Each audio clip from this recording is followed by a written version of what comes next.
بسم اللہ الرحمن الرحیم۔ اسرائیل اور فلسطین کی جنگ میں ایران نے پھر چالاکی کر دی اور فلسطین کے مسئلے پر خوش رہ کر دھوکہ کر کے، منافقت کر کے اور کوفیوں والی پرانی روایات پر دوبارہ عمل کرتے ہوئے پھر ان کے ساتھ دھوکہ کر لیا۔ جیسے امام علی مقام کو کوفیوں نے بلایا لیکن لڑائی کے لیے نہیں آئے، محبت کا اظہار کیا، دعوے محبت کیا اور محبت اور الفت کے دعوے کر کے امام کو جب بلا لیا تو میدان سے فرار ہو گئے، یعنی کس کے پیچھے؟ یزیدیوں کے ساتھ کھڑے ہو گئے۔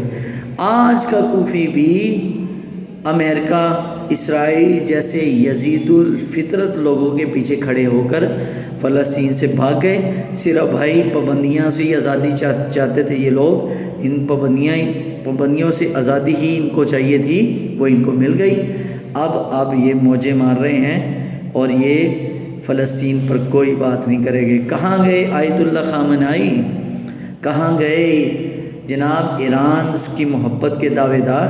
ذرا بتائیں تو صحیح کہ اب فلسطین میں کہ وہ خون ریزی نہیں ہو رہی، بچے نہیں رو رہے؟ اب مسئلہ یہ ہے، اب ذاتیات پر مسئلہ آ چکا ہے۔